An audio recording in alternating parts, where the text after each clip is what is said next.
संकल्पना आहे तुमच्या? नवीन वर्ष आता देशाला दिशा देणार आहे।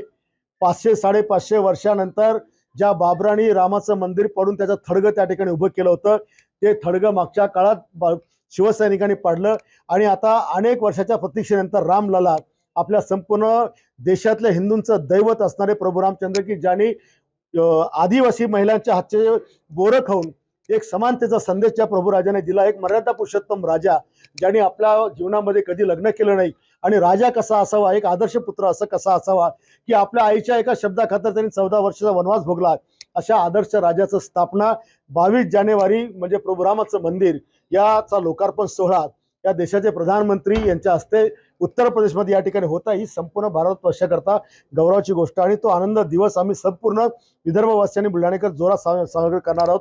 याचप्रमाणे याच वर्षी म्हणजे एप्रिलमध्ये या देशाचा राजा देखील बसणार आहे आणि म्हणून पुन्हा नरेंद्र मोदी या देशाचे राजे व्हावेत या तयारीला सगळे आम्ही कार्यकर्ते लागले आहोत। आणि आता महाविकास आघाडी किंवा इंडिया आघाडी काही जरी सांगत असली तरी त्यांच्याकडे या देशाला सांभाळणार चेहरा कोणी दिसत नाही आणि म्हणून नरेंद्र मोदी पुन्हा निवडून येतील। 400+ आमच्या जागा येतील हा विश्वास आम्हाला या ठिकाणी आहे।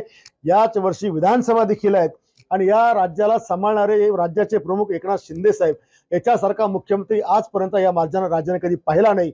एवढी भरभरून मदत कधी शेतकऱ्याला दिली नाही। रात्री बेरात्री कधी लोकांच्या संकटात कधी आज लोक कोणता मुख्यमंत्री धावून गेला नाही। सिक्युरिटीची सुरक्षेची पर्वा त्या माणसाने कधी केली नाही।